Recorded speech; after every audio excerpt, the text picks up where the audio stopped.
اعوذ باللہ من الشیطان اللعین الرجیم بسم اللہ الرحمن الرحیم رب اشرح لی صدری ویسر لی امری واحلل عقدۃ من لسانی یفقہوا قولی ان اللہ وملائکتہ یصلون علی النبی یا ایہا الذین آمنوا صلوا علیہ وسلموا تسلیما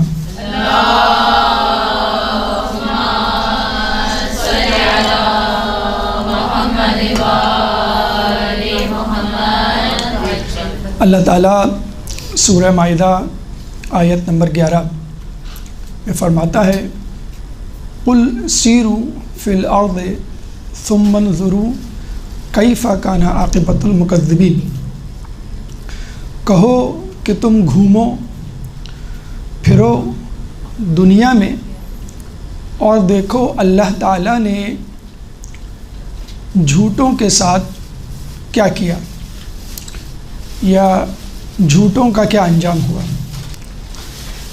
اللہ تعالیٰ اس آیت میں ہماری حوصلہ افزائی کر رہا ہے اور ہماری توجہ اس بات کی طرف مبذول کروا رہا ہے کہ دنیا میں گھومنا پھرنا بھی بغیر کسی مقصد کے نہیں ہونا چاہیے، اور جب بھی تم دنیا میں گھومو تو ان کی عبرتوں کو درک کرو اور اپنے لیے پیغام حاصل کرو۔ اور دنیا میں گھومنے کا مقصد ہاتھ پاؤں جسم استعمال کر کے گھومنا پھرنا نہیں۔ یہ بھی ممکن ہے کہ آپ کمرے میں بیٹھ کر کتاب کھول کر قوموں کی تاریخ پڑھیں اور دنیا جہاں کی سیر کریں، اور انٹرنیٹ کی دنیا میں یہ کام اور زیادہ آسان ہو گیا ہے کہ آدمی انٹرنیٹ پہ لاگ آن ہو کے پوری دنیا کی سیر کر لیتا ہے اپنے کمرے میں بیٹھ کے، نہ صرف موجودہ حالات و واقعات زمان و مکان بلکہ گزشتہ قوموں کے واقعات بھی درک کر لیتا ہے۔ پھر ہم دیکھتے ہیں قرآن جو الہی کتاب ہے اور جس میں کوئی شبہ نہیں، 27 سے زیادہ انبیاء کے واقعات، 25 تو نام لے کر اور 2 بغیر نام کے 27 انبیاء کے واقعات امتوں کے اس میں درج ہیں۔ پھر رسول اور معصومین کے وساطت سے وسیلے سے ہمیں مختلف لوگوں کے انفرادی اور اجتماعی امتوں کے حالات و واقعات پتہ چلے۔ ان حالات و واقعات میں یہ ذہن میں رکھیے کہ انسان جب کسی حادثے سے دوچار ہوتا ہے، کسی واقعے کے بارے میں سنتا ہے، تو وقتی طور پہ ایک جذباتی رد عمل کا اظہار ہوتا ہے۔ مثلاً کوئی حادثہ ہو گیا تو آپ پریشان ہو جاتے ہیں، دہائی دینے لگتے ہیں، رونے لگتے ہیں۔ آپ سے کوئی پوچھتا نہیں بھئی کیسے ہوا، فوراً ہاسپٹل لے کے جایا جاتا ہے۔ ہاسپٹل میں ڈاکٹر بھی آپ سے کچھ پوچھتا نہیں یہ کیسے ہوا، فوری طور پہ بلیڈنگ کو روکنے کا انتظام، اگر سانس اکھڑ رہی ہو تو آکسیجن وغیرہ وغیرہ۔ لیکن جب حالات کسی حد تک سیٹل ہو جاتے ہیں تو پھر انسان کو ہوش میں جسے کہتے ہیں کہ لایا جاتا ہے، اور وہ سوچتا ہے کہ یہ حادثہ کیوں ہوا، میری گاڑی کا یا گھر میں خدا نخواستہ کوئی حادثہ، اور پھر اس کے پس پردہ محرکات پہ غور کرتا ہے، اور پھر آئندہ کے لیے ایک عہد و پیمان، ایک اصول قانون درج کر لیتا ہے اپنے ذہن میں، ذہن نشین کر لیتا ہے کہ میں آئندہ ایسی غلطی نہیں کروں گا۔ بلکہ دوسرے جب واقعہ سنتے ہیں تو وہ اپنے طور پہ غور و فکر کر رہے ہوتے ہیں اور اپنے حالات و واقعات اپنی زندگی اور روٹین کے مطابق سوچ رہے ہوتے ہیں کہ ہمیں اس قسم کے نقصان سے کیسے بچنا ہوگا۔ تو بس ایام عزا 2 مہینے 8 دن جو ہم گزارتے ہیں، تو دیکھا جائے شروع کے 10 دن تو ایک جذباتی کیفیت کا نام ہوتا ہے، اور اس میں گریہ‌وزاری ہوتی ہے، ماتمداری ہوتی ہے، اور پہلی محرم سے 10 محرم تک کربلا کے واقعات مصائب سنائے جاتے ہیں۔ لیکن اس کے بعد آپ دیکھتے ہیں مجالس میں ایک تھوڑا سا ماڈریٹ یا اعتدال پسند رویہ آ جاتا ہے، جس میں انسان پس پردہ محرکات کربلا کے سازشیں، کربلا کی اثرات اور نتائج پر روشنی ڈالتا ہے، یا سنتا ہے یا پڑھتا ہے، اور غور و خوض کرتا ہے کہ وہ کیا اسباب تھے جن کی وجہ سے کربلا برپا ہوئی۔ کربلا کے واقعے کے دوران امام اور امام کے جانثاروں نے کیا رویہ اختیار کیا، امام کے سامنے جو دشمن تھے ان کی کیا روش تھی، عوام الناس نے کس طرح امام کا ساتھ دیا یا بے وفائی کی، اور پھر ایک ایک کر کے وہ اصول قانون بناتا چلا جاتا ہے اور اپنی زندگی پر لاگو کرتا چلا جاتا ہے۔ اور حقیقت میں ایسا ہی ہونا چاہیے۔ اگر ہم حسین کے ساتھیوں پر، اسیران کربلا پہ فقط گریہ کر کے اٹھ جائیں اور ہماری مجلس فقط نشستن گفتن برخاستن کے گرد گھومتی رہیں، یعنی بیٹھے گفتگو کی اور چلے گئے، چنانچہ ضروری ہے کہ جہاں کربلا کے مصائب پہ گریہ کیا جائے وہاں پہ کربلا کے واقعات سے نتائج، اثرات، مقاصد، پیغامات حاصل کیے جائیں، اور ایک ایک کر کے اپنے حساب سے ان مقاصد، ان پیغامات کو اپنی زندگی پر لاگو کیا جائے۔ چنانچہ اس مقصد کے تحت 2 دروس اس سے پہلے پیش کیے گئے، جس میں کربلا کے 50 واقعات کے نام سے 20 پیغامات 10 کر کے 2 نشستوں میں آپ لوگوں تک پہنچائے گئے۔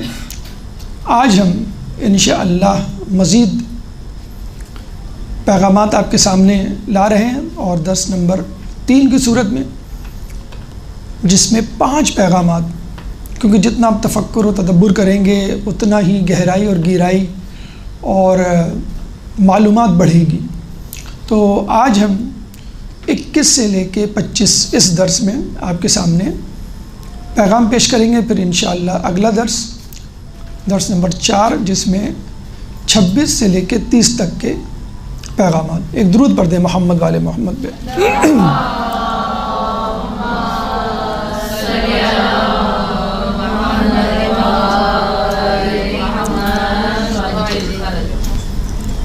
اللہ تعالیٰ سورہ انعام آیت نمبر 32، سورہ انعام قرآن کا 6واں سورہ ہے، چیپٹر 6 ورس نمبر 32 میں فرماتا ہے وَمَا الْحَيَاةُ الدُّنْيَا إِلَّا لَعِبٌ وَلَهْوٌ، کہ دنیا کی زندگی کچھ نہیں فقط ایک لہو و لعب۔ لہو و لعب یعنی کھیل تماشا، یعنی جس کی کوئی حقیقت نہ ہو۔ اگر کوئی اس کھیل تماشے کو وقتی اور عارضی سمجھے تو وہ اس دنیا سے بحفاظت گزر جائے گا، لیکن اگر وہ اس دنیا کی زندگی کو مستقل سمجھے اور بہت زیادہ سنجیدہ لے اور ہمیشہ کی رہنے والی زندگی پر اس کو تطبیق کرے تو وہ گھاٹے میں رہے گا۔ اس کی مثال بالکل ایسی ہے کہ جیسے جب آپ اسکول جاتے ہیں تو پہلا پیریڈ، دوسرا، تیسرا، پھر ایک بریک آتا ہے 10 منٹ 15 منٹ کا، خود آپ کے یہاں بھی درس کے دوران بریک آتا ہے، تو اس بریک میں کھا پی لیتے ہیں، آپ فریش ہو جاتے ہیں، منہ ہاتھ دھو لیتے ہیں، اسکول میں بچے کچھ کھیل لیتے ہیں، دوڑ لیتے ہیں۔ کبھی آپ نے یہ نہیں دیکھا کہ والدین نے گھر آ کے پوچھا ہو آپ سے کہ بریک میں کیا کیا، کیا کھیلا، کون جیتا، کیا کھایا؟ ہاں، یہ ضرور پوچھا جاتا ہے کہ آج کیا پڑھا، مس نے کیا پڑھایا، استاد نے کیا ہوم ورک دیا۔ یہ وہ مقصد تھا جس کے لیے آپ اسکول گئے تھے۔ بریک کے لیے آپ اسکول نہیں گئے تھے، بریک تو اس لیے دیا گیا تھا کہ آپ تھوڑا سا تازہ دم ہو جائیں۔ تو ہم جنت میں رہنے والے لوگ تھے، اور انشاءاللہ دنیا میں رہنے کے بعد جنت میں پلٹا دیے جائیں گے۔ اس دوران ایک بریک ملا ہے دنیا میں رہنے کا، وہ 10 منٹ ہی کا سمجھیں، 15 منٹ ہی کا سمجھیں، ایز کمپیئر ٹو جنت کی زندگی جس میں ہمیں ہمیشہ کے رہنا ہے، بلکہ 10 منٹ بھی کم ہے۔ تو کیا اللہ تعالیٰ آپ سے یہاں کی کھیل تماشے والی زندگی جسے کہنا چاہیے اس کے بارے میں پوچھے گا کہ تم نے کتنا کمایا، تمہارے کتنے بچے تھے، تمہارا کتنا بڑا پلاٹ تھا، تمہارے پاس کون سی گاڑی تھی، کون سے ماڈل کی سواری تھی، کون سے ماڈل کا موبائل تھا؟ وغیرہ وغیرہ، لباس برانڈ کون سے پہنے کرتے تھے، جوتے کیسے تھے، بلکہ اس چیز کے بارے میں پوچھا جائے گا جس کا تعلق آخرت سے ہے. جس طرح والدین آپ سے ان چیزوں کے بارے میں پوچھتے ہیں جن کا تعلق آپ کی اگلی زندگی سے ہے. تو یہاں پر ضروریات زندگی، سہولیات زندگی، حصہ بقدر جثہ. کوئی بھی شخص بہت بھاری بوجھ لے کر، کبھی کسی کو دیکھا کیٹو کی پہاڑی پہ چڑھ رہا ہو تو وہ مکان لے کے چڑھے، ساز و سامان زیورات لے کے چڑھے، بینک اکاؤنٹ لے کے چڑھے، بیوی بچوں کو یا دوست احباب کو لے کے چڑھے، وہ تو کہے گا بھائی جتنا مختصر سامان ہوگا، جتنی کم فکریں ہوں گی، میں آسانی سے اوپر چلا جاؤں گا. تو دنیا کی زندگی لہو و لعب ہے. چنانچہ اس زندگی کے بارے میں اگر کوئی یہ سمجھے کہ یہاں میں ہمیشہ رہوں گا اور یہاں کی زندگی ابدی ہے تو وہ کافرانہ سوچ ہے. اور اگر کوئی یہ سوچے کہ جنت کے مقابلے میں یہ دنیا ایک زندان ہے جس میں بہت زیادہ ریسٹرکشنز ہیں، پابندیاں ہیں، یہ کھاؤ یہ نہ کھاؤ، یہ کرو یہ نہ کرو، ڈوز اینڈ ڈونٹس، اتنے بجے اٹھو اتنے بجے سو، حقوق فرائض میاں بیوی کے، والدین بچوں کے، دوست احباب، حقوق الناس، حقوق العباد، کتنی پابندیاں ہیں. تو جو شخص پابندیوں میں رہتا ہے وہ جیل کی سی زندگی گزارتا ہے، اور جو شخص جس طرح چاہے رہے وہ ایک آزادانہ زندگی گزارتا ہے. تو دنیا کی زندگی قید خانہ ہے اور آخرت کی زندگی آزادانہ ہے. چنانچہ حدیث میں آیا ہے کہ دنیا کافر کے لیے قید خانہ، دنیا کافر کے لیے جنت اور مومن کے لیے قید خانہ. کافر کے لیے جنت یعنی کافر ہمیشہ کی پلاننگ کر کے یہاں بیٹھا ہوتا ہے، جیسے میں یہاں پر ہمیشہ رہوں گا. جیسے نوح علیہ السلام نے ضعیفہ جو آئی تھی ان کے پاس اور کہا تھا میری عمر میں اضافے کی دعا کریں، تو انہوں نے کہا کہ ایک قوم آئے گی جس کے لوگوں کی عمریں 50-60 سال ہوں گی. تو اس نے کہا کہ اگر میں اس امت میں ہوتی تو ساری عمر ایک درخت کے نیچے گزار دیتی. اب اس کو نہیں معلوم تھا کہ ہمارے یہاں بحریہ ٹاؤن کے پلاٹ کے لیے لوگ 7 پشتوں کا قرض لے لیتے ہیں کہ 7 پشتے بھی نہ اتار سکیں. 120 کے پلاٹ کے لیے یہاں قتل ہو جاتے ہیں. تو سب سے زیادہ پختہ مکان غالباً اس سے زیادہ کسی امت نے نہیں بنائے ہوں گے جتنی پختگی ہمارے مکانات میں ہے. تو فائدہ بڑا ہو یا چھوٹا ہو، جتنی طبیعت خبیث ہوگی، پست ہوگی، اتنا ہی آدمی چھوٹے چھوٹے فائدے کے لیے مر مٹے گا. تو یہ دنیا پہ مر مٹنا، اصول کو چھوڑ دینا، قانون کو توڑ دینا، شریعت کی پابندیوں کی دھجیاں اڑا دینا پست فطرت لوگوں کا کام ہے. اور یہ شروع سے ہوتا آیا ہے، کربلا میں نہیں، کربلا سے پہلے بھی.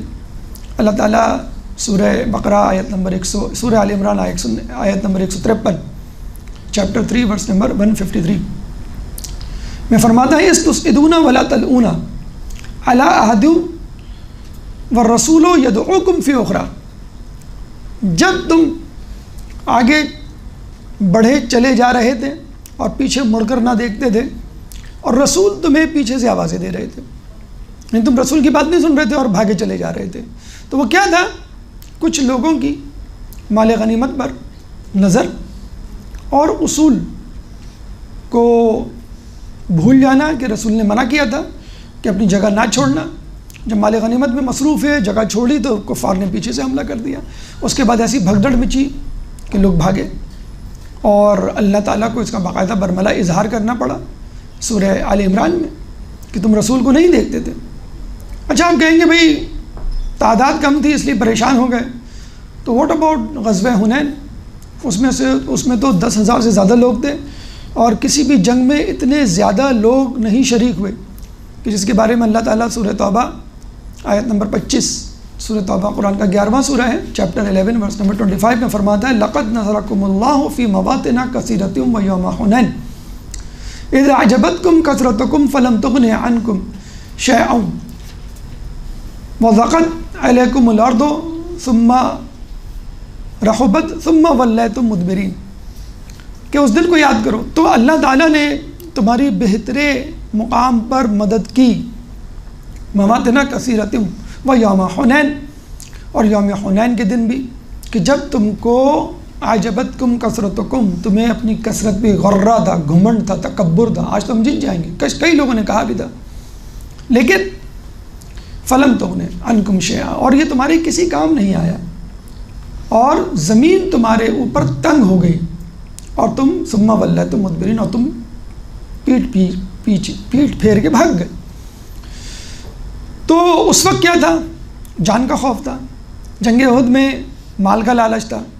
تو لالچ اور خوف یہ دو چیزیں ہیں جس میں انسان بھول جاتا ہے کہ مجھے کیا کرنا ہے، مجھے کس قانون کو فالو کرنا ہے، مجھے اسلام پہ کس طرح عمل کرنا ہے۔ اس کے بعد ہم دیکھتے ہیں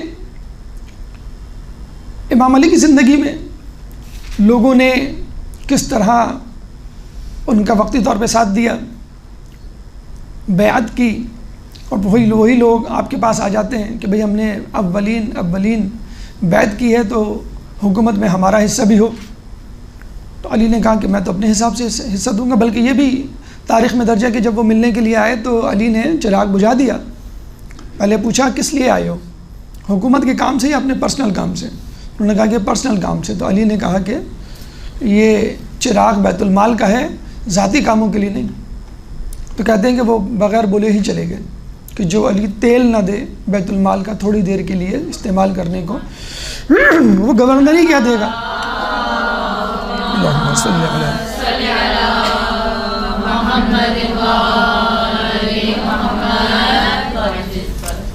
تو وہ چھوڑ کے چلے گئے۔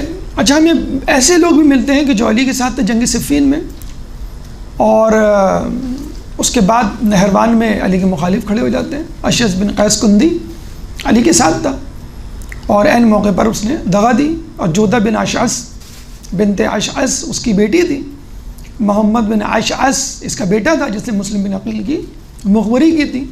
تو بیٹی امام حسن کے قتل کی ذمہ دار، اور بیٹا مسلم بن عقیل کے قتل کا ذمہ دار، اور باپ پہلے علی کے ساتھ اور پھر علی کے خلاف۔ کیوں؟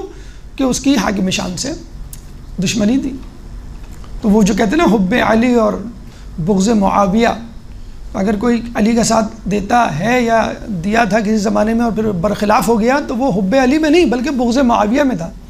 وہ کوئی دشمنی تھی جو وہ اتارنے کے لیے، اس کا بدلہ لینے کے لیے وہ علی کے ساتھ شامل ہوئے۔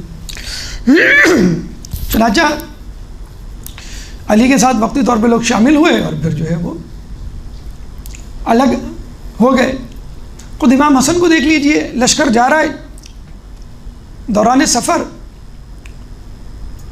شب گزری کے لیے قیام ہوتا ہے، اٹھتے ہیں تو لشکر خالی۔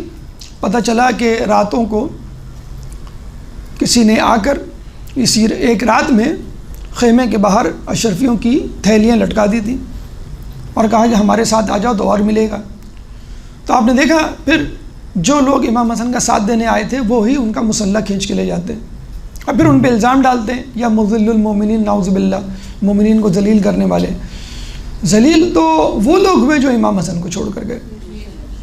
اور پھر جودہ بن اشعث چند ہزار درہم یا چند ہزار دینار کی لالچ میں اپنے ہی شوہر، وہ بھی معصوم دوسرے امام کو قتل کرنے کے لیے راضی ہو جاتی ہے۔ اور پھر کیا ملا اس کو؟ نہ خدا ملا، نہ نبی صلی اللہ علیہ وسلم، نہ ادھر کے رہے نہ ادھر کے رہے۔ تو حاکم شام یہ کہتا ہے کہ اگر تو اپنی شوہر سے وفا نہ کر سکی تو میرے بیٹے سے کیا وفا کرے گی؟ یعنی پھر دوبارہ تجھے کوئی رشوت دے گا تو میرے بیٹے کو بھی قتل کر دے گی۔ تو دیکھا آپ نے امام کے ساتھ، رسول کے ساتھ کتنے قریبی لوگ ہوا کرتے تھے جو ان کی جو ہے وہ بیخ کنی یا جڑ کاٹنے کے جو ہے وہ کی تلاش میں رہا کرتے تھے۔ اس کے بعد خود امام حسین کی طرف آئیے کہ کس طرح چھوٹی سی چھوٹی چیز کی وجہ سے لوگوں نے اپنی پستی کا مظاہرہ کیا اور امام کا ساتھ چھوڑا۔ سب سے پہلے تو خود مدینے میں بڑے بڑے اکابرین جو بظاہر مسلمان نظر آتے تھے، دیندار نظر آتے تھے، رہنما نظر آتے تھے، بااثر نظر آتے تھے، وہ امام حسین کا ساتھ چھوڑ جاتے اور مختلف تعویلات پیش کرتے۔ تو پہلا زخم تو ان کی طرف سے لگا۔ کسی کو یا تو منصب کا لالچ تھا، ایک نے خلافت کا اعلان کیا، یا کسی کو اپنی جان کا خوف تھا، جس نے بعد میں حجاج بن یوسف کی بیعت کی تھی کہ جب وہ کھانا کھا رہا تھا اور جب حجاج بن یوسف نے کہا کہ کل آنا، آج تو رات ہو گئی ہے، تو اس شخص نے کہا کہ رسول سے میں نے حدیث سنی ہے، من ماتا ولم یعرف امام زمانہ ماتا میتتن جاہلیہ، کہ جو شخص اپنے امام زمانے کے امام کی معرفت کے بغیر اس دنیا سے چلا گیا وہ جاہلیت کی موت مرا۔ تو یہ نہ ہو کہ رات گزر جائیں اور رات گزرنے سے پہلے میں مر جاؤں اور جاہلیت کی موت مروں۔ تو اس نے کہا اس وقت تو میرا ہاتھ مصروف ہے کھانے میں، تم میرے پیر پہ بیعت کر لو۔ تو اس نے اپنا پیر بڑھایا حجاج بن یوسف نے، ذالکم لہم خزی فی الدنیا ولہم فی الآخرہ۔ اس کے لیے علماء نے کہا ہے کہ یہ ذلت ہے دنیا میں ان کے لیے، اور آخرت میں تو الگ عذاب ان کے لیے تیار ہے۔ تو سب سے پہلے دھچکا بے وفائی کا زخم خود مدینہ میں لگا، وہ مدینہ کے جہاں پہ رسول ہجرت کر کے آئے، وہ مدینہ جس کا پورا نام تھا مدینۃ النبی۔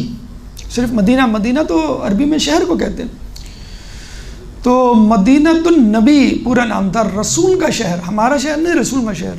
اسی شہر میں رسول کے نواسے کے لیے زندگی تنگ ہو گئی کہ ایک رات یعنی 27 رجب کو یزید کی طرف سے خط آیا ہے، امام کو دھمکی دی گئی، سر قلم کرنے کا عندیہ دیا گیا، اور اگلے دن 28 رجب کو امام نے صرف ایک دن کی کہ کوئی نہیں آیا امام کو روکنے کے لیے، بلکہ یہ کہنے کے لیے آئے کہ آپ بھی بیعت کر لیں۔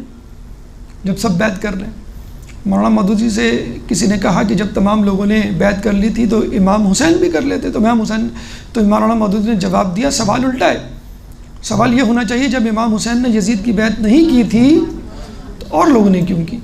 تو کرائٹیریا اللہم صلی علی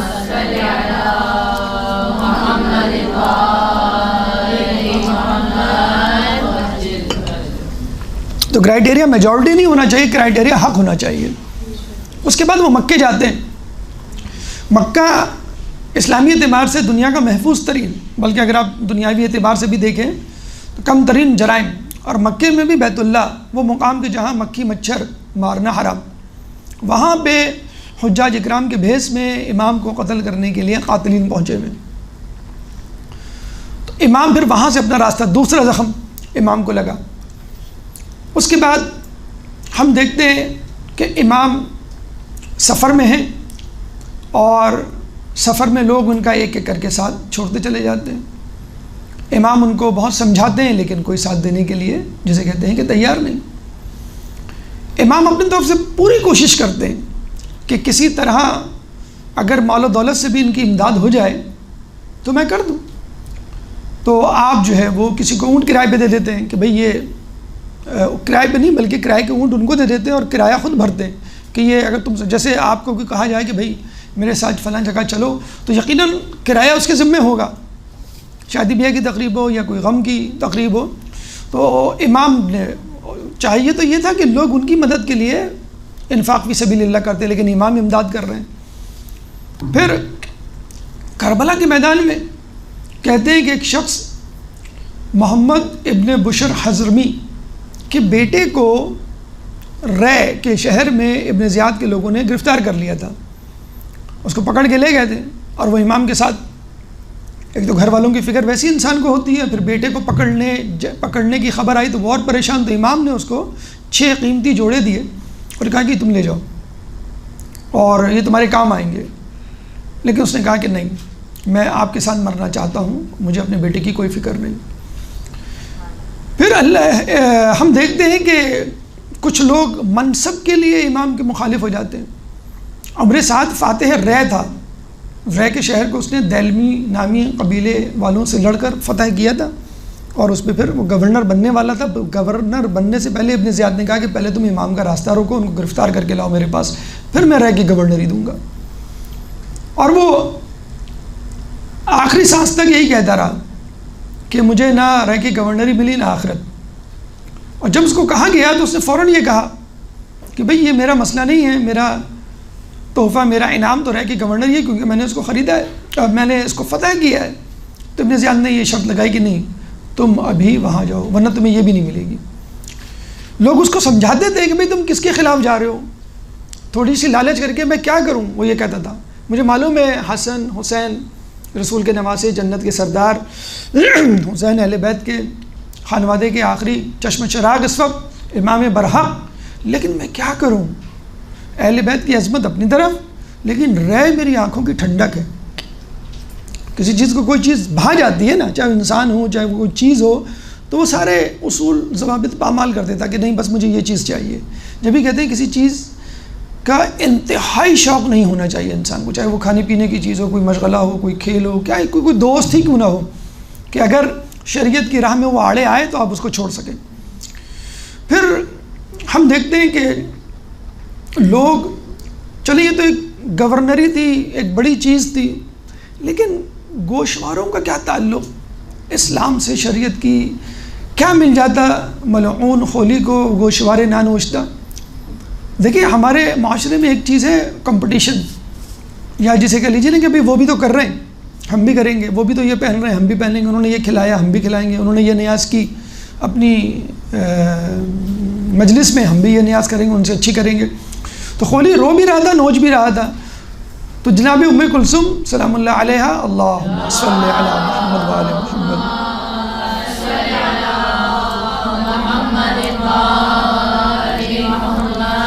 نے کہا کہ تو رو بھی رہا ہے نوچ بھی رہا ہے، تو اس نے کہا میں روز لی رہا ہوں کہ خانوادہ رسول، خانوادہ اہل بیت کی بچی ہے، اور نوچ اس لیے رہا ہوں کہ میں نہیں نوچوں گا تو کوئی اور نوچ لے گا۔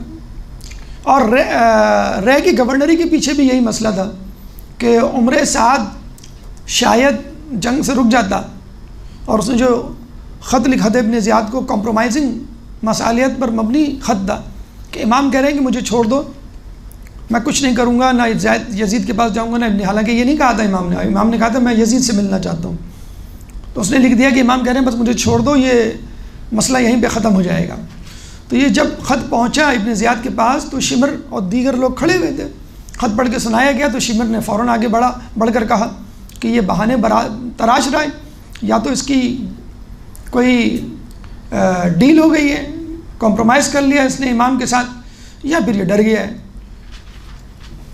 تو ابن زیاد نے کہا ٹھیک ہے میں تمہیں بھیجتا ہوں اور تم فوج کی کمانڈ سنبھال لو، اگر عمر سعد یہ کام کرنا کا اہل نہیں۔ تو جب یہ خط لے کے پہنچتا ہے تو خط میں لکھا ہوتا ہے کہ فوج کی کمانڈ اس کے حوالے کر دو اگر تم امام حسین کا راستہ نہیں روک سکتے۔ اب یہ شمر کو دیکھ کے پھر دوبارہ تل ملا جاتا ہے کہ رہ کی گورنری بھی تجھے مل جائے گی، فوج کی کمانڈ میں نہیں دوں گا۔ تو یہ جو دنیا میں کمپٹیشن ہے نا دنیا کمانے کا کہ میں نہیں نوچوں گا، بہترین بدترین کہہ لیجئے کہ بدترین مثال ہے دنیا کی کہ چھوٹی چھوٹی چیزوں پر لڑنا، اس وجہ سے کہ اگر میں نہیں لوں گا، سیاستدانوں کا بھی یہی حال ہوتا ہے کہ اگر ہم نے قوم خزانہ نہیں لوٹا تو دوسرے لوٹ لیں گے، ہم نہیں خالی کریں گے تو کوئی اور خالی کر دے گا۔ حتیٰ کہ لوگوں نے امام کا لباس، امام کا عمامہ، امام کی جوتیاں تک اتار لی تھیں۔ کہتے ہیں کہ ایک شخص امام کی انگلی سے انگوٹھی اتارنا چاہ رہا تھا تو نہیں اتار پایا، اور یہ ہوتا ہے جب سوجن ہو جائے تو انگوٹھی اتارنا مشکل ہے، زخم کی وجہ سے سوجن ہو گئی تھی، تو جب وہ نہیں اتار پایا تو اس ملعون نے انگلیاں کاٹ ڈالی۔ بلکہ یہ نہیں، ہاتھ کے کاٹنے کا بھی حکم ہے، بازو حضرت عباس کے قلم ہوئی لیکن امام، ایک روایت کے مطابق امام کے ہاتھ بھی کاٹے گئے کہ جب اس نے لباس میں ہاتھ ڈالا تو امام کا ہاتھ، سیدھا ہاتھ اس کے اوپر آ گیا، اس نے وہ ہاتھ ہتھیلی سے کاٹ ڈالا۔ امام کا دوسرا ہاتھ اوپر آیا تو اس نے دوسرا ہاتھ بھی کاٹ ڈالا۔ تو پستی اور کمینگی اور دنیا پرستی کی یہ حد ہو گئی تھی کہ رہ کی گورنری سے لے کر انگوٹھی تک کچھ دینے کے لیے تیار نہیں تھے۔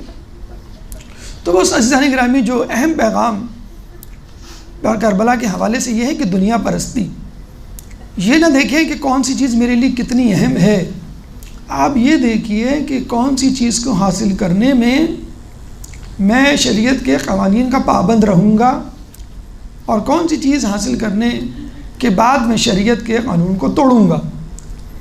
ایک بزرگ کو کسی نے سر بازار تماچا مارا اور کہا کہ مجھے بتائیے کون ذلیل ہوا، میں ذلیل ہوا یا آپ ذلیل ہوئے؟ تو بزرگ نے اطمینان سے کہا کہ میں تو یہ سوچ رہا ہوں خدا سے کون قریب ہوا، تم قریب ہوا یا میں قریب ہوا؟ تو جو کام کریں، جہاں جائیں، جس سے ملیں، جو بات کہیں، آپ یہ سوچیں کہ یہ کام کرنے کے بعد، اس کلمے کو ادا کرنے کے بعد میں خدا سے قریب ہو جاؤں گا یا خدا سے دور ہو جاؤں گا۔ تو بس لوگوں نے یہ نہیں سوچا، یزیدی فوج نے، عمر سعد کے لشکریوں نے، کہ اس کام کو کرنے کے بعد ہم خدا سے قریب ہو جائیں گے یا دور. کسی کو گورنری چاہیے تھی، کسی کو لوگوں کو خوش کرنا تھا، کسی کو بہادری چمکانی تھی، کسی کو جان کا خوف تھا. اسی عمر سعد کو اپنے گھر کے منہدم ہو جانے کا خوف تھا، جاگیر کے ضبط ہو جانے کا خوف تھا. لوگ جو چھپ کے بیٹھے ہوئے تھے وہ خوف میں مبتلا ہے کہ ہم مارے نہ جائیں. تو یا تو لالچ ہوتی ہے یا جان جانے کا خوف ہوتا ہے. تو عزیزان گرامی، پہلا اہم ترین پیغام کربلا کا یہ ہے کہ انسان دنیاوی لالچ میں قوانین اسلامی کو ترک نہ کرے، نہ توڑے. ایک درود پڑھ دے محمد والے محمد.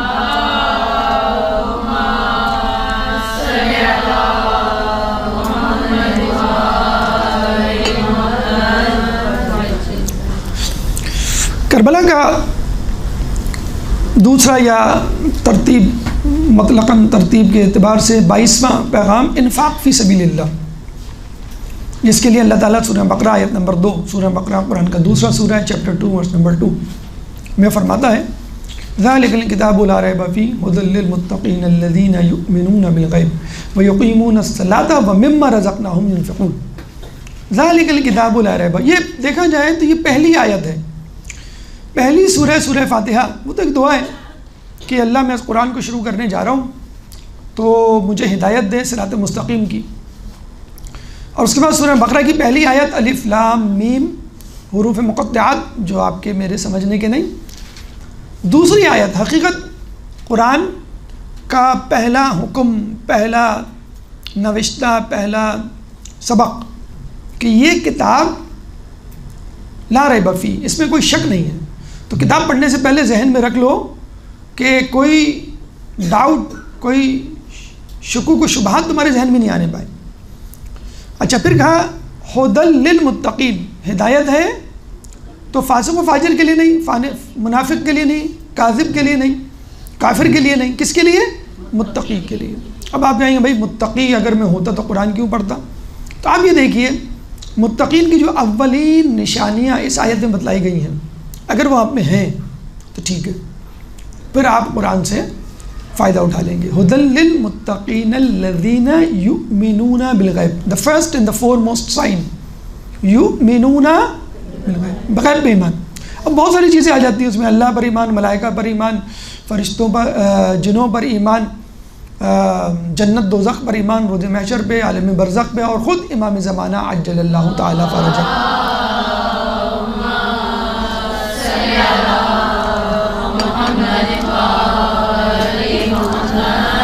پہلا ایمان. تو اگر یہ آپ کے اندر ہے تو ٹھیک ہے، مرحبا. فرسٹ سائن آف پائٹی، تقوی کی آپ میں ہے. یؤمنون بالغیب ویقیمون الصلاۃ، جو نماز کو قائم کرتے ہیں. آپ نماز پڑھتے ہیں، نماز کی حفاظت کرتے ہیں، شرائط مسائل سے واقف ہیں، پوری کوشش ہوتی ہے، خشوع خضوع ہے، بہت اچھی بات. یہ دوسری سائن، دوسری علامت کس کی؟ تقوی کی. تقوی کی علامت کا مطلب ہدایت پانے کا امکان، چانس ہے آپ میں. اور پھر وَمِمَّا رَزَقْنَاهُمْ يُنْفِقُونَ، ينفقون یعنی اللہ کی راہ میں دینا. وَمِمَّا رَزَقْنَاهُمْ، دیکھیں عربی میں فعل پہلے آتا ہے، پھر فاعل آتا ہے، پھر اس کے بعد باقی کچھ آتا ہے. تو ينفقون بعد میں آیا ہے، فعل و فاعل. وَمِمَّا رَزَقْنَاهُمْ، جو ہم نے تم کو دیا، فعل مفعول یہ پہلے آ گیا ہے. تو اگر ترتیب الٹ جائے، یعنی فعل سے پہلے فاعل آ جائے یا فعل سے پہلے مفعول آ جائے تو اس کی امپورٹنس بڑھ جاتی ہے، سگنیفیکنس. ہم کہتے ہیں نا ایاک نعبد لک ہونا چاہیے، تیری عبادت کرتے ہیں. ایاک، تو اہمیت بڑھ گئی کس کی؟ تیری کی، تیری ہی عبادت کرتے ہیں اور کسی کی نہیں. اس لیے ہم نے ایاک پہلے کہہ دیا. تو یہاں ہم نے کہا وَمِمَّا رَزَقْنَاهُمْ، پہلے رزق کو اللہ ہائی لائٹ کر رہا ہے. کون سا رزق؟ جو ہم نے تم کو دیا. وَمِمَّا رَزَقْنَاهُمْ يُنْفِقُونَ، اس میں سے خرچ کرتے ہیں، جو ہم نے رزق ان کو دیا ہے اس میں سے خرچ کرتے ہیں. تو پہلی بات تو یہ ہے کہ اگر آپ رزق دیں تو یہ نہ سوچیں کہ یہ میرا رزق ہے، میری کمائی ہے، اللہ نے دیا ہے ہم کو. کیا آپ صدقہ خیرات کرتے ہیں؟ یہ کوئی ایسا ایشو نہیں ہے کہ کتنا کرتے ہیں، 50% کرتے ہیں، 25، 10%، 5، 1 پوائنٹ. نو، نو پرابلم، نو ایشو، کرتے ہیں، آپ میں حوصلہ ہے کچھ نہ کچھ دینے کا، روزانہ کی بنیاد پر صدقہ، کسی شخص کی مدد، پریشان ہے اس کو صدقہ کر دیا، دے دیا، ادھار دے دیا یا ویسے ہی دے دیا، گفٹ کر دیا، اگر یہ کرتے ہیں 3 نشانیاں۔ اب آپ دیکھیے جنگ جس کے بارے میں کہا جاتا ہے جنگ اور محبت میں سب کچھ جائز ہے، امام نے جنگ میں جتنے اصول اپنائے، بلکہ ہم کہیں گے کہ بنائے، یاد دلائے اور پاسداری کی، اتنے اصول آج تک کسی نے جنگ میں نہیں کیے۔ 80 اصول توڑے تھے، 80 اصول۔ کس نے؟ یزیدی فوج نے، جس میں ایک اصول یہ کہ عورتوں بچوں پر حملہ نہیں ہوگا، بھوک پیاس کے لیے کوئی رکاوٹ، جو basic humanity needs, human needs ہیں ان کو آپ وہ نہیں کریں گے۔ ایک عجیب رول یہ بھی کہ اگر آپ کسی سے لڑنے جائیں اور لڑنے والوں میں کسی کی شادی ہونے والی ہو تو کم از کم دولہا کو نہیں قابل گردن زردن کیا جاتا، یا کم از کم تاریخ شادی تک، شادی ہونے تک وہ جنگ مؤخر کر دی جاتی ہے، جناب قاسم کے حوالے سے یہ کہا جاتا ہے۔ بہرحال 80 اصول و ضوابط تخت و تاراج کیے، اور امام اتنی احتیاط کہ صبح عاشور حر کو دیکھ کے رو رہے ہیں کہ حر جب تم پہلے آئے تھے تو ہم نے تمہارے گھوڑے کو بھی پانی پلایا تھا، بہت معذرت، سوری، مطلب معذرت کر رہے ہیں خود، حر معافی مانگنے کے لیے آیا ہے اور آپ کہہ رہے ہیں میں تمہارے گھوڑے کو 2 گھونٹ پانی نہیں دے سکتا، تم کو پانی نہیں پلا سکتا، بہت معذرت۔ بہرحال تو انفاق فی سبیل اللہ، امام جیسے ہم نے بتایا کہ اونٹ کرائے پہ لے کے خود دے رہے ہیں کہ جو چلنا چاہے چلے، اگر اس کو فکر ہے کہ بھئی وہ نہیں کر سکتا تو ٹھیک ہے میں کر رہا ہوں، پہلی سواری، پہلا اسٹیپ میں لے رہا ہوں کہ سواری کے اونٹ تمہارے حوالے۔ کہتے ہیں کہ پھر ابھی جو بتایا کہ قیمتی ترین جوڑے اس شخص کو دے دیے کہ جس کا بیٹا قیدی بنایا گیا تھا عین عاشور کے دن، کہ تم اس سے اپنے بیٹے کو چھڑوا لو۔ دیکھیں اپنے اہل خانہ کی فکر نہیں کہ میرے بعد ان کا کیا ہوگا، پیسے تو ان لوگوں کے لیے جسے کہتے ہیں کہ بچانے چاہیے۔ پھر عصر عاشور، سامنے عمر سعد کھڑا ہوا ہے، دشمن ہے، آپ کو معلوم ہے یہی ابتدا کرنے والا ہے، یہی انتہا تک پہنچانے والا ہے، اس کو پیشکش کر رہے ہیں پیسوں کی، رشوت کے طور پہ نہیں، جو خوف تھا نا اس کے دل میں کہ میرا گھر منہدم کر دیں گے۔ امام نے کہا میں تجھے گھر دوں گا، نیا گھر دوں گا۔ بتائیں آپ بیٹھے بیٹھائے ایک دشمن کو گھر دے رہے ہیں آپ۔ پھر اس نے کہا کہ جاگیر ہے میری بہت بڑی، باغات ہیں کوفے میں، تو امام نے کہا میں اپنی جاگیر، جس کے بارے میں کہا جاتا ہے جس کی مالیت 1,00,000 دینار تھی، جس کی پیشکش حاکم شام نے، یعنی جس پراپرٹی کو حاکم حکمران خریدنا چاہے تو آپ کو معلوم ہونا چاہیے وہ کتنی قیمتی پراپرٹی ہوگی، میں تمہیں دوں گا۔ امام نے انکار کر دیا تھا، تو وہ پراپرٹی امام نے عمر سعد کو پیشکش کی کہ میں تجھے پراپرٹی جاگیر جو ہے جس کی تو فکر کر رہا ہے کہ میں تجھے دوں گا۔ یہ کیا ہے؟ انفاق فی سبیل اللہ اور لین دین کہ جس کے بارے میں کھرا کھوٹا بالکل جسے کہتے ہیں کہ اچھا یہ بات خود امام نے اپنے جد رحمت للعالمین احمد مصطفیٰ محمد مصطفیٰ اللہم صلی علی محمد و آل محمد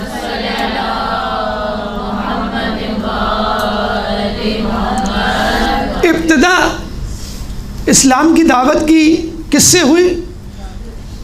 دعوت ذو العشیرۃ وانذر عشیرتک الاقربین، اور ایک نہیں دو نہیں 3 دن تک مسلسل کھانا کھلایا، پھر اس کے بعد جو ہے وہ دعوت پیش کی گئی۔ آپ سمجھتے کہ بنی ہاشم خدا نخواستہ بہت فخر و فاخر میں مبتلا لوگ تھے۔ بنی ہاشم، ہاشم کا مطلب ٹکڑے ٹکڑے کرنے والا، ہاشم سے نکلا ہے کہ یہ وہ تھے کہ جن کے بارے میں کہا جاتا ہے کہ اتنا زبردست قحط پڑا کہ کھانے کو روٹی نہیں تھی، تو یہ شام گئے تھے، شام سے روٹی لے کر آئے، آٹا لے کر آئے اور اس کی روٹی بنائی، اور روٹی کو توڑ کے سرید، جس میں شوربہ اور روٹی کے ٹکڑے ڈال کے آج بھی نانیاں دادیاں کھاتی ہیں، بڑے بوڑھے، نہاری اور کوئی شوربے والی چیز ہو، سرید کہتے ہیں اس کو۔ امام نے وہ بنی ہاشم نے وہ توڑ کے کھلائے تو ان کا نام پھر ہاشم پڑا اس وقت سے۔ بہترین منتظمین، بہترین میزبانوں میں ان کا شمار ہوتا تھا۔ امام علی کو آپ کیا سمجھ رہے؟ ٹھیک ہے ان کے لباس پہ کوئی جگہ نہیں تھی، ہم مانتے ہیں اس بات کو، لیکن اس کا مطلب یہ نہیں تھا کہ نعوذ باللہ وہ گھر بیٹھے رہتے تھے، کچھ کماتے کھاتے نہیں تھے اور بس 1000 غلام مولا علی کے بارے میں کہا جاتا ہے کہ انہوں نے آزاد کروائے اپنے ذاتی خرچ سے، خود کمائے پیسے، یہ نہیں کہ حکم دیا اس کو آزاد کر دو، خود کمائے اور وہ پیسے جوڑ کر، اور خود ان کو غلام کی ضرورت تھی، جب وہ ترکہ ان کا دیکھا گیا تو چند درہم بچے تھے جو انہوں نے غلام خریدنے کے لیے رکھے تھے اپنی جو ہے وہ گھر کی سروسز خدمات کے لیے. تو بنی ہاشم خدا نخواستہ کوئی گرا پڑا، کوئی لوور، ٹھیک ہے مڈل کلاس تھا آپ کہہ سکتے ہیں، بلکہ اپر مڈل کلاس تھا.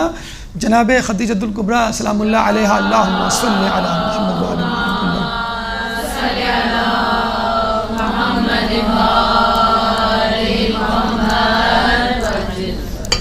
وہ کلاس نہیں تھی بگ شارٹس جسے کہتے ہیں، لیکن بہرحال ڈگنیفائڈ اپر مڈل کلاس کے لوگ تھے اور دینا نہیں چھوڑا تھا.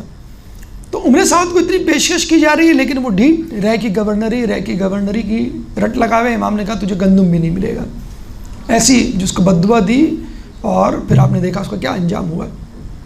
تو انفاق فی سبیل اللہ خصوصی طور پہ جب کسی کو منقلب کرنا ہو، آپ دیکھ رہے ہیں کہ یہ شخص میری طرف آ سکتا ہے، یہ شخص تشیع قبول کر سکتا ہے، یہ اہل بیت یا مسلمان ہو سکتا ہے، تو اب جتنا دل کھول کے خرچ کرنا چاہیں آپ خرچ کریں، انفاق فی سبیل اللہ.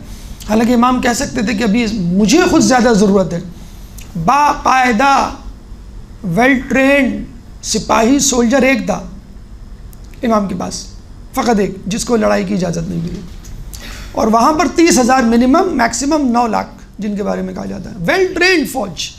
اچھا یہ تو ویل ٹرینڈ فوج تھی، سرٹیفائڈ فوج کہہ لیں آپ، اور والنٹیئر جسے کہتے ہیں نا کہ اضافی فوج کوفے میں موجود تھی کمک کے لیے. تو آپ اندازہ لگا لیں کتنی خطیر رقم خرچ ہوئی ہوگی کربلا کی جنگ کے لیے، جس کو آپ جنگ کہیں. ہم تو کہتے ہیں کہ ہم وہ قوم ہیں کہ جو ہر سال لوگوں کو یہ یاد دلاتے ہیں کہ کربلا میں جنگ نہیں ظلم ہوا تھا. مطلب 72 یا 150 یا 300 کے مقابلے میں 30,000 سے لے کر 9 لاکھ تک کی جو تعداد بتائی جاتی ہے. تو انفاق فی سبیل اللہ کہنے کا مطلب یہ ہے، کہا گیا ہے نا کہ تم فقر و فاقہ میں، مفلسی میں تجارت کرو. کسی نے کہا کہ بے مفلس ہوں، غریب ہوں، میں کیا کروں؟ تجارت کرو. کس سے؟ اللہ تعالیٰ سے تجارت کرو. تو جو کچھ اللہ کی راہ میں دے سکتے ہو اللہ تعالیٰ اس کے بدلے. یہ جو زیارت پہ لوگ جاتے ہیں جن کے بارے میں واضح طور پہ حدیث میں موجود ہے کہ جتنی رقم خرچ کریں گے وہ پلٹ کے آ جائے گی. یہ تو بالکل ایسے ہی ہے کہ کوئی یہ کہے میرے پاس پیسے نہیں ہیں، تو آپ کو کوئی کہے ٹھیک ہے میں دیتا ہوں، کتنے؟ یہ لو، تو آپ چلے جائیں گے، اور یہ بھی کہے کہ ٹھیک ہے جب جیسے ہو لوٹا دینا. اور جب آپ واپس آئیں تو وہ کہے کہ بھائی میں نے معاف کیا. تو کتنا آسان ہے. تو زیارت کے لیے اگر یہ کانسیپٹ رکھ لیں آپ کہ بھائی جو میں اللہ کی راہ میں خرچ کروں گا وہ ہو جائے گا. وہ ایک ہمارے جاننے والے تھے، بہت ان کو جنون کی حد تک شوق تھا، کربلا جاؤں گا، کنورٹڈ تھے، اسماعیلی سے شیعہ ہوئے تھے، تو یقیناً ان کا جوش جذبہ لاجواب تھا.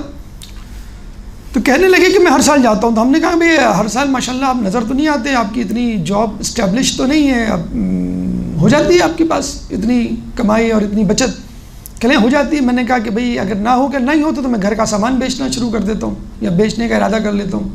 تو میں نے کہا اب تک تو آپ کا گھر خالی ہو گیا ہوگا. کہیں گے کہ جب بھی میں نے گھر کا سامان بیچنے کا ارادہ کیا اللہ نے کوئی سبیل کر دی. کہیں گے ابھی پچھلے سال کی بات ہے کہ جب کچھ نہیں ہو رہا تو میں نے سوچا کہ میں بیوی کا زیور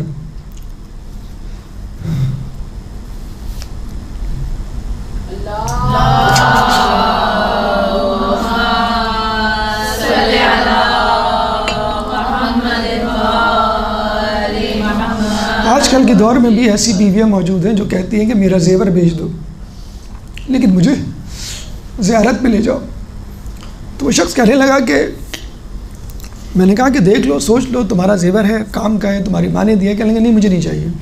کہنے لگے ٹھیک ہے میں بیچ دوں گا. اور وہ زیور لے کے گئے کہ آفس سے واپسی پر کسی جوہری کے بعد، اور پھر باس کو بتا بھی دیا کہ مجھے جانا ہے اور مجھے چھٹی دے دیں. تو باس نے کہا کہ یہ کیا مسئلہ ہے، تم ہر سال جاتے ہو چھٹی لے کے، لوگ گھومنے پھرنے مری جاتے ہیں، شادی بیاہ کی تقریبات، تم کربلا تمہیں پڑی رہتی ہے، کیا ایسا مسئلہ کیا ہے وہاں پہ؟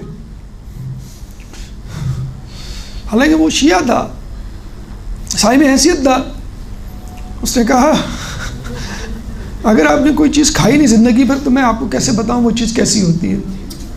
آپ کبھی گئے نہیں کربلا تو میں کیسے بتاؤں آپ کو؟ جیسے بتاؤں گا آپ کو یقین ہی نہیں آئے گا۔ تو باس کو آ گیا تاؤ، کہنے اچھا یہ بات ہے، تو اس دفعہ میں چلوں گا اور تمہارے بیوی کا خرچہ میرے ذمہ۔ کس طرح بچایا امام نے؟ زیور بیچنے سے۔ لیکن وہ ہم جیسے لوگوں کو نصیب نہیں۔ خدا رحم کرے ایسے لوگوں پر۔ تو زیارت میں جو ہم پیسے خرچ کرتے ہیں وہ واپس آ جاتے ہیں، بلکہ برکت ہوتی ہے آپ کی کمائی میں۔ حج کے لیے شرط ہے، اگر خوف و خطر ہو تو حج ساقط نہ کریں آپ حج۔ امام کی زیارت کے لیے امام نے خود کہا ہے کہ دیکھو خوف و خطر میں اگر ہماری زیارت کرو گے، کربلا جاؤ گے تو تمہیں زیادہ ثواب ملے گا، صدام کا دور ہو یا کرونا کا زور ہو۔ الحمدللہ لوگوں نے اپنے ہاتھ پیر کٹوائے اور گئے۔ تو یہ ہے انفاق فی سبیل اللہ، خرچ کرنے والے۔ 2.5 لاکھ تک پہنچ گئی ہے اربعین میں جو اخراجات کی فہرست ہے، 2.5 لاکھ۔ اور ہم نے ایسے ایسے لوگوں کو دیکھا ہے جو 5 دن پہلے زیارت سے ہو کر آئے، 1 ہفتے پہلے زیارت سے ہو کر آئے۔ بھئی ہم نے کہا آپ کیوں جا رہے ہیں؟ کہنے بس ہم نے دیا تھا کہ شاید ہو جائے۔ اور ہماری ہمت نہیں ان سے پوچھنے کہ بھئی آپ کے پاس پیسے، بظاہر اسکول ٹیچر ایک عام فرد، اتنے پاگل اتنے دیوانے، کیونکہ یقین ہوتا ہے ایسے لوگوں کو کہ امام ہمیں لوٹا دیں گے۔ یہ انفاق فی سبیل اللہ اگر آپ اپنے اندر پیدا کر لیں کہ جو میں دے رہا ہوں میرے پاس پلٹ کے، لوگوں کی چوریاں ہو جاتی ہیں، ڈکیتیاں ہو جاتی ہیں، اتنے پراطمینان ہوتے ہیں، کیوں؟ بھئی اگر میرا ہے، میری قسمت میں لکھا ہے، حلال ہے، تو میرے پاس پھر آ جائے گا واپس۔ تو کہنے کا مقصد یہ ہے کہ رسول اللہ نے جس انفاق فی سبیل اللہ کی ابتدا کی، امام نے اس کو عروج تک پہنچایا۔ جناب خدیجہ کا سارا مال لٹا دیا، اور ایسا لٹایا کہ اناج کی تھیلی بطور قمیص پہن کر وہ گھر میں داخل ہوئے۔ تو اس انفاق کو سیکھیے۔ لوگ کہتے ہیں کہ بھئی ہم تو نہیں خرچ کر رہے مجلس پہ، زیارت پہ یا فلاں پہ، تو آپ نے پیسے نہیں بچائے۔ اس کا مطلب یہ ہوا کہ امام کو آپ کے پیسے کی ضرورت نہیں، آپ کا پیسہ اس قابل نہیں، آپ کے پیسے میں یقیناً حرام کی کھوٹ ہے، شامل ہے۔ یہ نہ سمجھیے کہ میرے پیسے بچ گئے، میں کربلا نہیں گیا یا میں نے مجلس نہیں کروائی تو اس دفعہ پیسے اضافی رہ گئے، چلو کچھ اور۔ تو اللہ کو آپ کے پیسے کی ضرورت ہی نہیں ہے۔ آپ نے جو ہے وہ ایک خاتون کے بارے میں، ٹیچر کے بارے میں پتہ چلا، کسی نے ان کو کچھ پیسے بھجوائے، بس ویسے ہی کہ آپ مجلسیں پڑھتی ہیں اور بعض اوقات مجلسوں میں کچھ ملتا نہیں ہے تو یہ بس رکھ لیں آپ۔ ایسے بھی لوگ آج کل پیدا ہو گئے۔ تو برجستہ ان کے منہ سے نکلا کہ میرے پاس ایک دھیلا نہیں تھا، مجھے 25 محرم کی نیاز کروانی تھی، مجلس سالانہ، ایک دھیلا نہیں تھا میرے پاس، یہ پتہ نہیں کہاں سے آ گیا، اور مجھے لگتا ہے امام نے مجلس کروانے کے لیے بھیجے۔ تو اللہ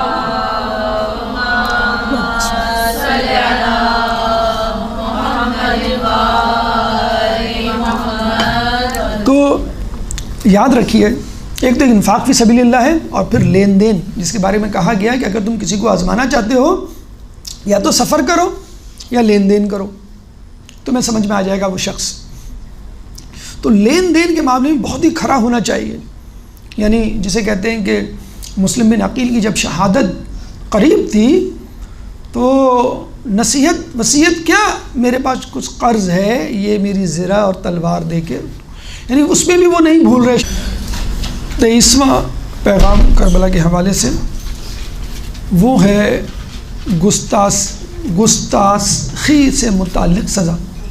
دیکھیے، کوئی کافر، کوئی منافق، کوئی فاسق، کوئی ظالم نبی کے مقابلے میں آئے تو ضروری نہیں کہ اس کو فوری طور پہ سزا ملے، لیکن اگر کوئی گستاخ بن کر نبی اور امام کے مقابلے میں آئے گا تو اللہ اس کو فوراً سزا دیتا ہے۔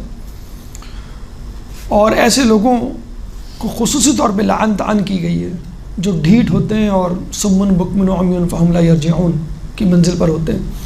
اللہ تعالیٰ نے، یہ ہم پر الزام دیا جاتا ہے کہ آپ لوگ لعن طعن زیادہ کرتے ہیں، تو اللہ تعالیٰ نے قرآن میں اگر آپ جا کے تلاش کریں، لعن چاہے وہ کافرین پر ہو، ظالمین پر ہو، کاظمین پر ہو، فاسقین پر ہو، منافقین پر ہو، یہ لعنت 40 سے زیادہ مقامات پر کی ہے قرآن میں، 40 سے زیادہ مقامات پر۔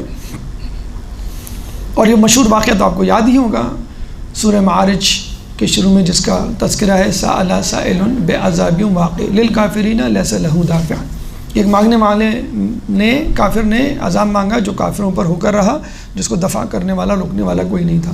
اسے چیلنج کیا تھا، جس طرح شیطان نے چیلنج کیا تھا کہ میں نہیں کروں گا۔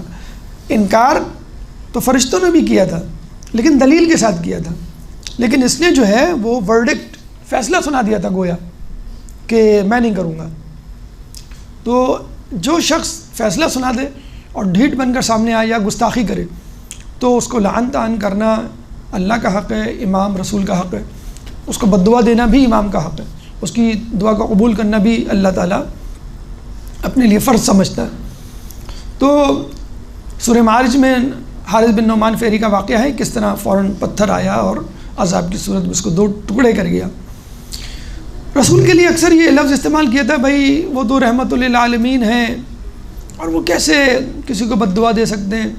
تاریخ کی کتابوں میں درج ہے، خود مولانا مودودی نے اپنی کتاب خلافت و ملوکیت میں اس کو لکھا ہے کہ اللہ کے رسول نے فتح مکہ کے موقع پر، جس کے بارے میں کہا جاتا ہے کہ ایک خون نہیں بہا، خیر وہ بہا تو خالد بن ولید کی وجہ سے تھا، جس پہ رسول اللہ نے بہت زیادہ ناراضگی کا اظہار کیا تھا، یعنی بظاہر کوئی آرڈر نہیں دیا گیا کسی کو قتل کرنے کا، زخمی کرنے کا۔ اس موقع پر رسول نے 11 افراد کو قتل کرنے کا حکم دیا تھا، چاہے وہ کعبے کے غلاف سے لپٹ جائے۔ اس میں ایک عورت بھی تھی جو رسول اللہ کی گستاخی میں شیر کہا کرتی تھی، ہجو جسے کہتے ہیں۔ تو جن لوگوں نے امام کے سامنے آ کے، رسول کے سامنے آ کر گستاخی کی، رسول نے اسی وقت بد دعا دیا، آن دا اسپاٹ بد دعا قبول بھی ہوئی ہے۔ مروان بن حکم جس نے اولین حکم دیا تھا امام حسین کو قتل کرنے کا، حکم اس کا باپ تھا جو مشہور تھا رسول اللہ کی گستاخی میں، رسول کی نقل اتارا کرتا تھا، رسول جہاں سے جاتے تھے ان کے پیچھے پیچھے ان کی پیروڈی کرتے ہوئے، میمز جسے کہتے ہیں نا، وہ بناتے ہوئے چلتا تھا۔ تو رسول نے ایک دفعہ پیچھے مڑ کے دیکھ لیا، وہ آپ کی نقل کرتے ہوئے چل رہا تھا، رسول نے کہا تو ایسا ہی ہو جا۔ اسی وقت اس پہ فالج گرا اور وہ لنگڑا لولا ہو گیا۔ یہ وہی حکم ہے جس کو رسول اللہ نے مدینے سے جلا وطن کیا تھا جب مروان اس کی پیٹھ پہ تھا، بچہ تھا۔ یہ وہی مروان بن حکم ہے جس نے یزید کے بیٹے معاویہ اور اس کے استاد محبان اہل بیت میں جو شامل تھا عمر مخصوص زندہ درگور کیا۔ مروان کے بارے میں کہا جاتا ہے کہ اس نے اپنی مروانی شاخ، یعنی اپنی قبیلے اور اپنے خاندان کی حکومت کی بنیاد رکھی۔ پھر عبد الملک بن مروان آیا، پھر عبد الملک بن مروان کے 4 بیٹے وغیرہ وغیرہ۔ اور اس کے بارے میں یہ بھی کہا جاتا ہے کہ جب یہ مرا تو اس کی شکل چھپکلی جیسی ہو گئی تھی، مسخ ہو گیا تھا جسے کہتے ہیں۔ تو خود امام زین العابدین علیہ السلام اللہم صلی علی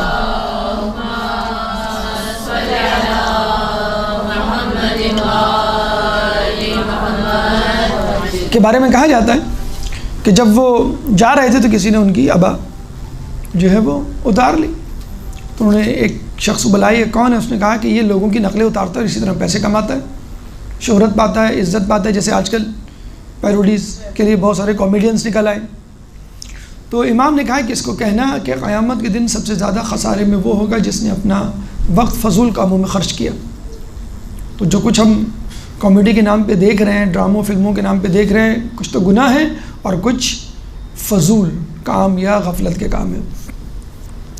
تو اگر رسول نے اور ائمہ نے بد دعا دی اپنے دور کے بدترین گستاخ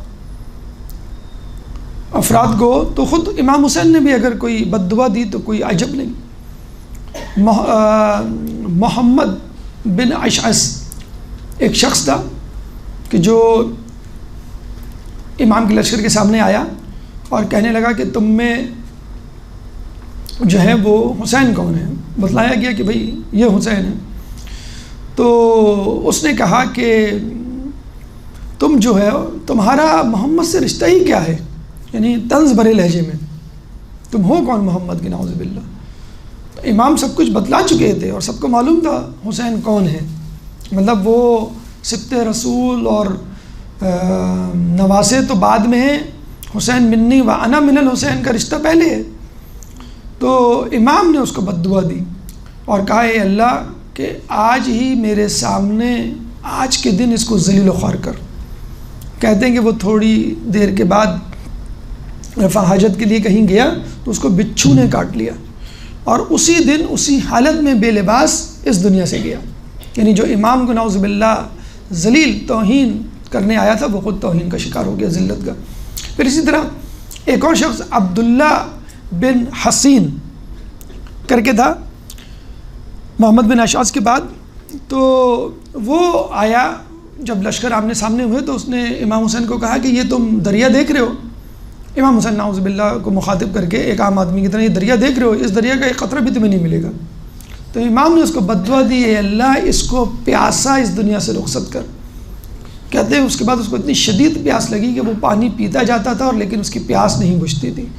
پانی پی پی کے اس کا پیٹ پھول گیا اور وہ اس دنیا سے جہنم بن کر جسے کہتے ہیں گیا. اسی طرح ایک اور شخص آیا، اس نے نہایت گستاخی سے کہا کہ تم میں حسین کون ہے؟ لوگ پریشان کہ یہ کس طرح گفتگو کر رہا ہے کہ تم میں حسین کون ہے. 3 مرتبہ جب کہا تو کہا کہ یہ ہے حسین، تم کیا چاہتے ہو؟ اس ملعون نے کیا کہا؟ ابشر بالنار، تم کو میں جہنم کی خوشخبری سناتا ہوں. نعوذ باللہ. کون کہہ رہا ہے؟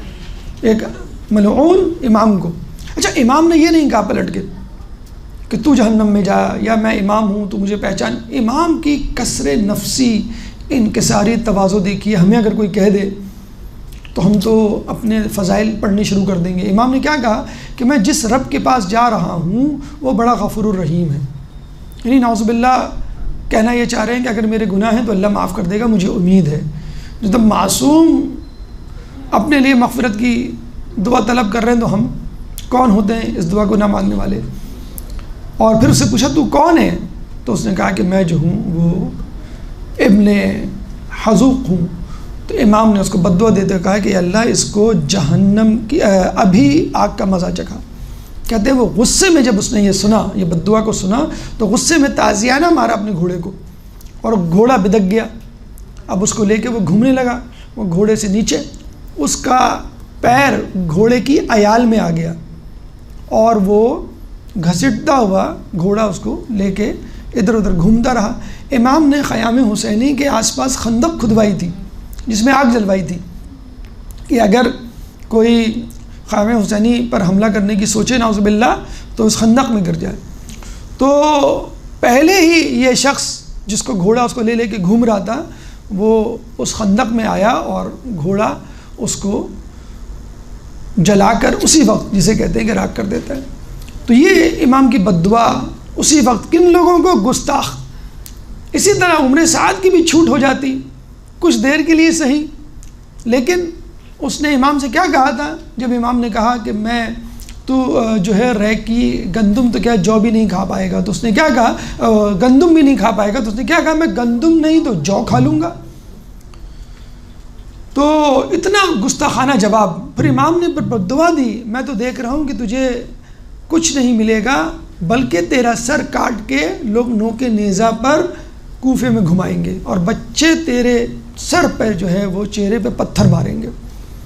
3 بددعائیں امام نے اس کو دی تھی. ایک تو یہ بددعا دی تھی، ایک دی تھی ما ذبحک اللہ علی فراشک، تو تیرے بستر پہ ذبح ہو. اور عربوں میں بہت زیادہ جسے کہتے ہیں کہ بزدلی کی علامت سمجھا جاتا ہے اپنے گھر میں ذبح ہونا، یعنی آپ کسی کے ڈر خوف سے اپنے گھر میں بیٹھ گئے. اور پھر کہا تھا قطع اللہ رحمک، اللہ تیری نسل کو قطع کرے کہ جیسے تو نے قطع تو رحمی کما قطع تو رحمی، جیسے تو نے میری قتل. یعنی جو شہزادہ علی اکبر کی شہادت پر انہوں نے یہ کہا تھا کہ شہزادہ علی اکبر سے جو نسل چلنے والی تھی وہ قطع ہو گئی، ویسے تو نہیں. تو یہ 3 بددعائیں اکیلے شخص عمر سعد کو دی تھی کہ جس نے گستاخی کی تھی کہ اگر گندم نہیں ملی تو میں جو کھا لوں گا. تو اگر کوئی اہل بیت کی جسے کہتے ہیں گستاخی کرتا ہے تو اللہ تعالیٰ اسی وقت ذالک لہم خزی فی الدنیا ولہم فی الآخرہ، یہ ہے وہ ذلت جو ان کو دنیا میں ملتی ہے اور آخرت کا عذاب جو ہے وہی اس شخص کے بارے میں جو حجاج بن یوسف کے پاس گیا تھا اور اس کے پیر پہ بیعت کرنی پڑ گئی تھی.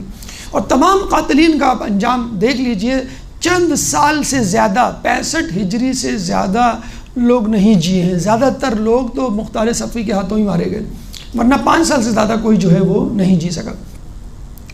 تو اہل بیت سے اختلاف کر لیجئے، لیکن گستاخی اگر کی تو وہی سزا ملے گی کہ جو رسول نے اپنے زمانے میں معین کی تھی۔ ایک درود پڑھ دے محمد والے محمد۔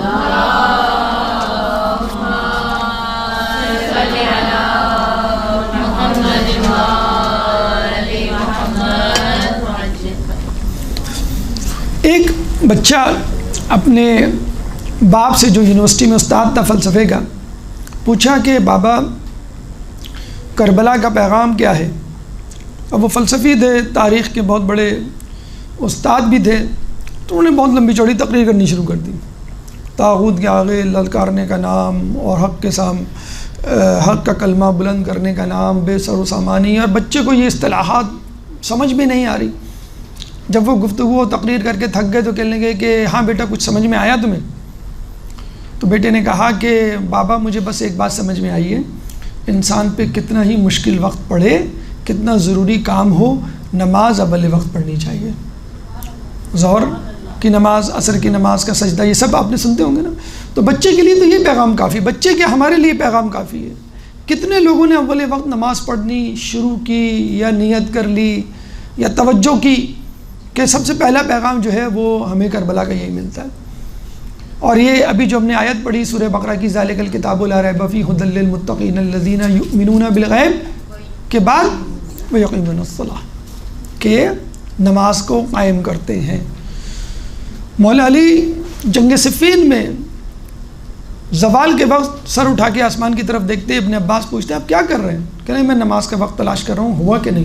تو ابن عباس نے کہا جنگ کی حالت میں، اس سچویشن میں، اس حالت میں نماز، میں اسی نماز کے لیے تو جنگ کر رہا ہوں۔ لیکن مالک حاکم شام نے کیا کہا تھا جنگ صفین سے پلٹنے کے بعد؟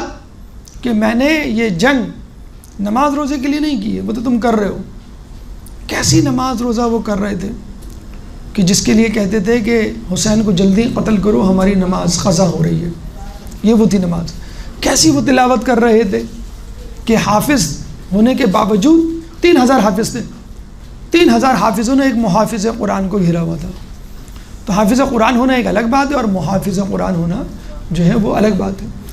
تو اصل مقصد نماز جسے کہتے ہیں۔ ظہر کا وقت ہوا، ابو ثمامہ سیداوی آتے ہیں، یا امام پانی کی بات نہیں کر رہے، کھانے کی بات نہیں کر رہے، آرام کی بات نہیں کر رہے، تلوار زرہ کی بات نہیں کر رہے، اسلحے کی بات نہیں کر رہے، کیا کر رہے ہیں کہ ایک نماز پڑھنی، وہ بھی آپ کے پیچھے، اپنی نماز نہیں، وہ بھی نماز پڑھ رہے تھے لشکری یزید کے، لیکن آپ کے پیچھے بس نماز پڑھنی ہے۔ تو امام نے کہا حبیب ابن مظاہر کے جا کے، اور امام نے ان کو دعا کیا دی، جعلک اللہ من المصلین الذاکرین، کہ اللہ تمہیں نماز کو یاد کرنے والوں میں قرار دے۔